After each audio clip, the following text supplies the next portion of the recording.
Good morning students, how are you बेटा? Fine.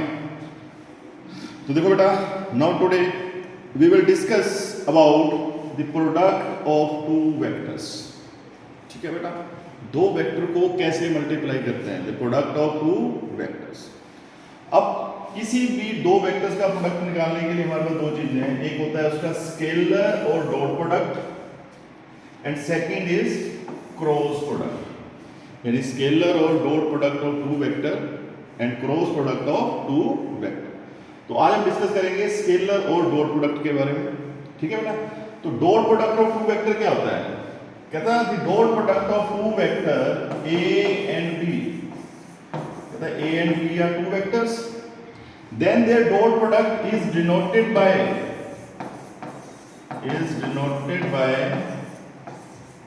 a dot b, is denoted by a dot b, and a dot b is equal to magnitude of vector a into magnitude of vector b cos of angle theta, that is cos of angle theta. That is the general formula to find the dot product of two vectors. For example, we have two vectors, vector A and vector B. They are inclined at an angle theta. ये दोनों vector क्या कर रहे हैं? Angle theta पे inclined कर रहे हैं. Then their dot product A dot B is equal to magnitude of A into magnitude of B into cos of angle theta. Okay बेटा? Understand? अब इसके बाद नेक्स्ट जो है वो है इसकी ऑब्जर्वेशन। ठीक है, अब देखो आगे इसमें क्या बोल रहा है, कहता है if vector A is equal to 0, कहता है अगर वेक्टर A जो है वो जीरो वेक्टर है या वेक्टर B जो है वो जीरो वेक्टर है, ठीक है, A या B में से कोई एक जीरो हो जाए या दोनों जीरो हो जाए, then dot product of these two vector is equal to 0। तो इनका डॉट प्रोडक्ट क्या होगा बेटा? 0 के इक्वल होगा। क्यों?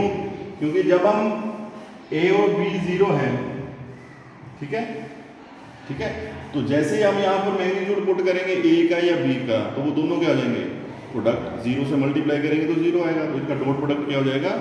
0। ओके बेटा, अब आगे कुछ इनकी प्रॉपर्टीज हैं, ठीक है, डॉट प्रोडक्ट में। फर्स्ट में कहता है if angle theta is equal to 90 degree, that means these two vectors are inclined at 90 degree, then their dot product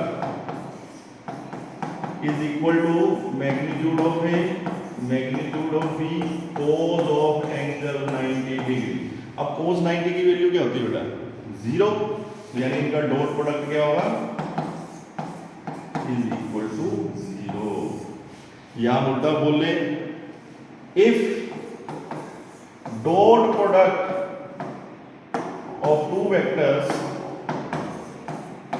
is equal to 0, then they are perpendicular to each other, यानी वो दोनों क्या होंगे? Perpendicular होंगे each other, दोनों एक दूसरे के ऊपर क्या होंगे? परपेंडिकुलर। यानी ये आ गया हमारे पास वेक्टर A और ये आ गया वेक्टर B, बीच में एंगल कितना आ गया बेटा? 90 डिग्री। अगर ये दोनों वेक्टर परपेंडिकुलर हैं तो इनका डॉट प्रोडक्ट क्या होगा? That is equal to 0। Okay बेटा, that means vector A is perpendicular to vector B। ठीक है, सेकंड में क्या बोल रहा है? कहता है if angle theta is equal to 0, if angle theta is equal to 0। अब कहता है अगर ये दोनों वेक्टर जो है वो A की लाइन के ऊपर है, यानी एंगल जो है वो 0 है, तब इनका डॉट प्रोडक्ट क्या होगा? That is magnitude of A into magnitude of B। क्योंकि जब हम cos ऑफ एंगल 0 पुट करेंगे, cos 0 की वैल्यू क्या होती है बेटा? 1, तो यह आएगा magnitude of A into magnitude of, यानी if टू वेक्टर्स, ठीक है, अगर उनके बीच में एंगल थीटा जो है वो 0 है, तब इन दोनों का डॉट प्रोडक्ट किसके बराबर होगा? Magnitude of A into magnitude of B। अब आगे थर्ड केस, कहता है if angle theta is equal to 180, अगर एंगल थीटा 180 है then dot product is equal to magnitude of A into magnitude of B cos of angle 180। अब कोस 180 की value क्या होती है बेटा, दैट इज -1, तो ये हो जाएगा minus magnitude of A into magnitude of B. यानी ये दोनों वेक्टर किस तरह होंगे, ये वेक्टर ए है और यहीं से ये आ गया वेक्टर बी, जब एंगल कितना होगा 180। ठीक है बेटा, ओके। अब आप लोगों ने कुछ यहां पर नोटेशन याद रखनी है, जैसे कि जब भी हम डॉट प्रोडक्ट निकालते हैं, ठीक है, डॉट प्रोडक्ट का मतलब है हमने मल्टीप्लाई करना है, ठीक है बेटा। जब मल्टीप्लाई करेंगे, ठीक है, तब क्या होगा, तो आपने ये याद रखना है कि I dot I, J dot J और के डॉट के, इनकी वैल्यू क्या होती है बेटा, दैट इज इक्वल टू 1। यानी I dot I, J dot J, के डॉट के इज इक्वल टू 1। इसके अलावा I dot J, J dot के डॉट आई, इन सब की वैल्यू क्या होती है, दैट इज इक्वल टू 0। ये खासकर डॉट प्रोडक्ट में आप लोगों ने ये चीज याद रखनी है, ठीक है। यानी डॉट प्रोडक्ट में क्या होगा, I dot I, J dot J, के डॉट के इज इक्वल टू 1 और बाकी वैल्यू 0 होगी। मान लो हमारे पास एक वेक्टर है ये, इसमें हमारे पास है 2i माइनस 3j प्लस 4, और एक वेक्टर है b जिसमें है i plus j plus 2k। हमने इनका निकालना है डॉट प्रोडक्ट। अब डॉट प्रोडक्ट में क्या होगा, a के जितने भी एलिमेंट है वो b के साथ मल्टीप्लाई होंगे, जैसे आप लोग सिंपल मल्टीप्लाई करते हो, ठीक है। लेकिन होगा क्या, आई डॉट आई को छोड़कर I dot J, I dot के 0 होगा, इसका मतलब 2 सिर्फ a की वैल्यू देगा, किसके साथ, 1 के साथ, तो ये आ गया 2। देखो जब इनको मल्टीप्लाई करेंगे a डॉट b, 2 i वाले i के साथ, j वाले j के साथ और k वाले k के साथ, ठीक है। कितना आ गया बेटा, 7। तो ये आ गया इनका डॉट प्रोडक्ट, ठीक है बेटा, बड़े ध्यान से देना है। डॉट प्रोडक्ट में क्या होगा, i वाले i के साथ मल्टीप्लाई होंगे, j वाले j के साथ, k वाले k के साथ, ठीक है। मल्टीप्लाई करके उनको ऐड कर दो, क्योंकि i डॉट i 1 होगा, j डॉट j 1 होगा, k डॉट k 1 होगा, बाकी 2 into 1 2, minus 3 into 1 minus 3, 4 into 2 8, और हमारा आंसर आ गया।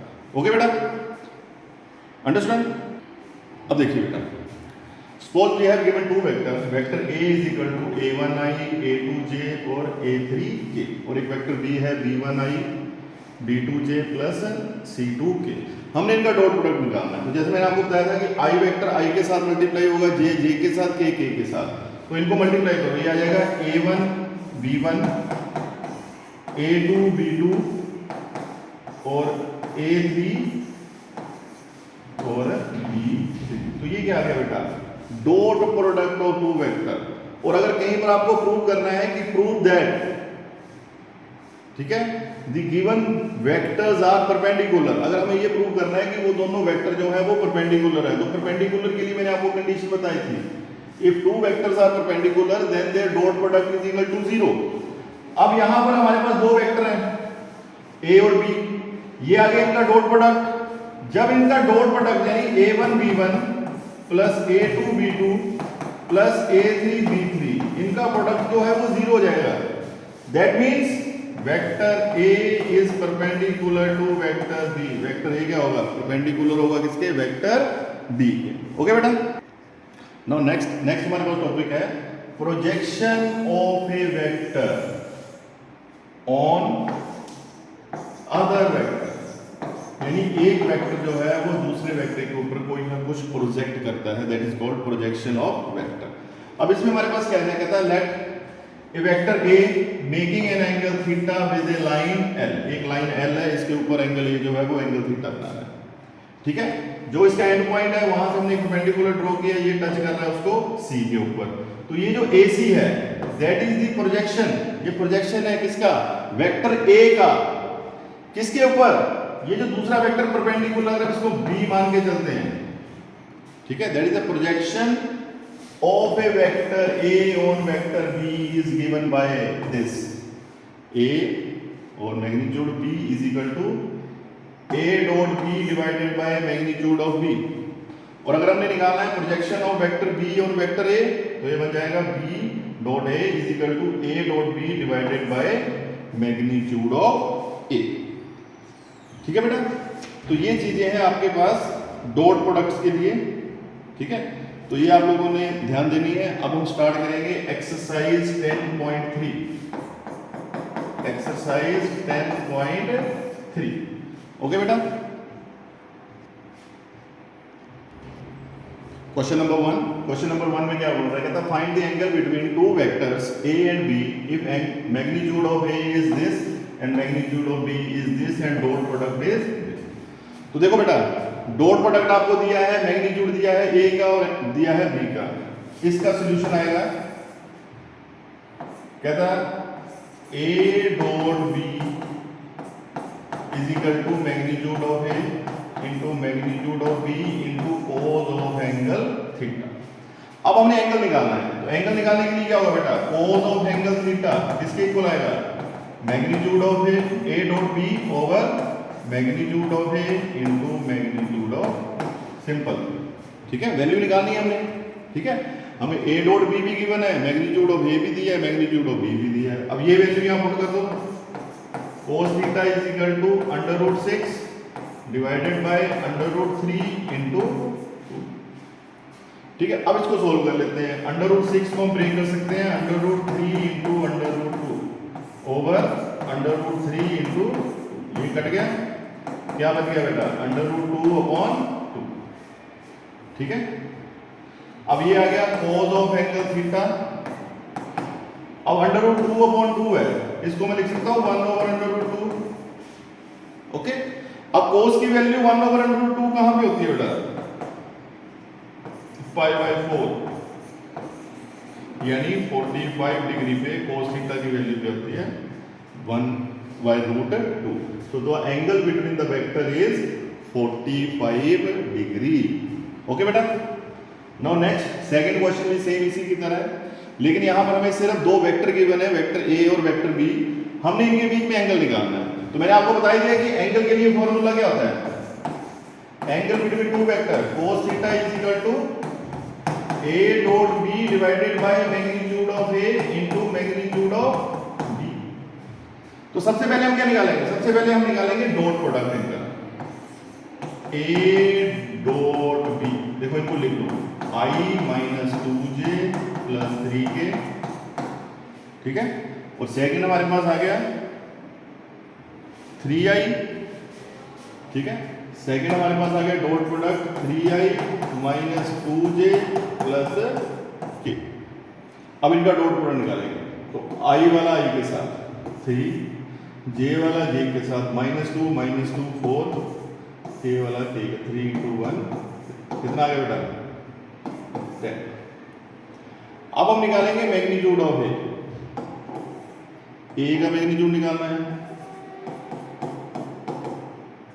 a का मैग्नीट्यूड निकालना है। तो a का मैग्नीट्यूड क्या आएगा बेटा, √, देखो a में कोएफिशिएंट देखो 1 - 2 3, 1 का स्क्वायर प्लस -2 का स्क्वायर प्लस 3 का स्क्वायर, 1 + 4 + 9, कितना बन गया बेटा √4।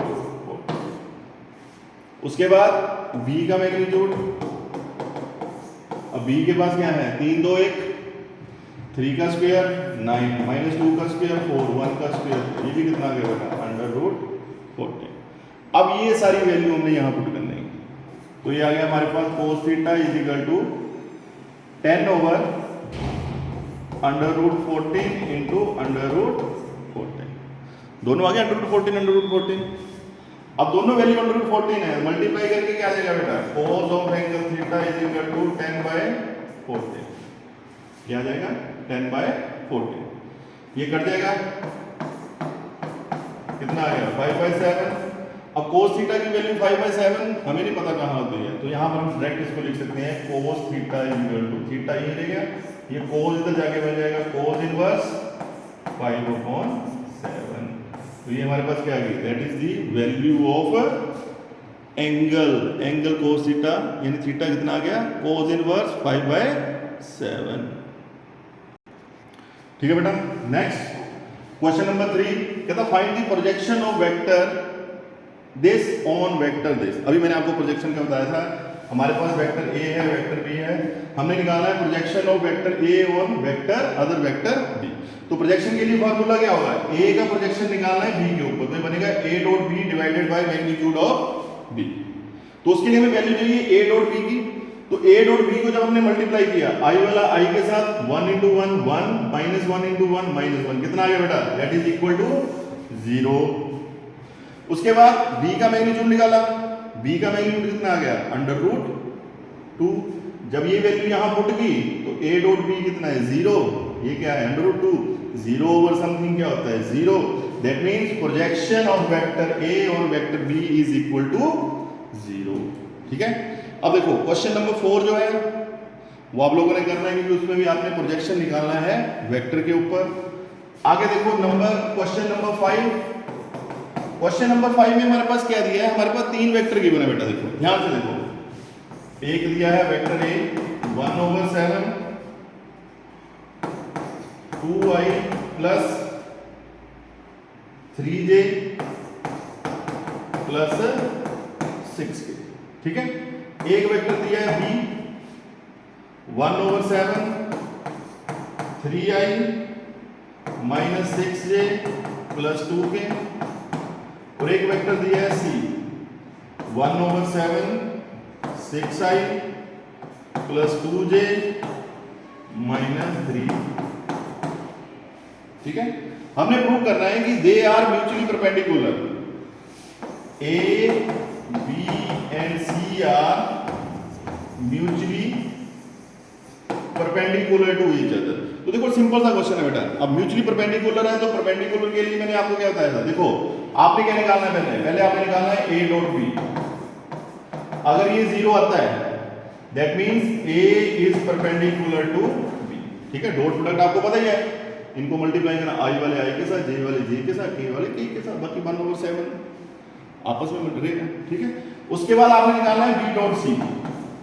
अगर ये भी 0 आता है तो बी क्या होगा, परपेंडिकुलर होगा किसके, सी के।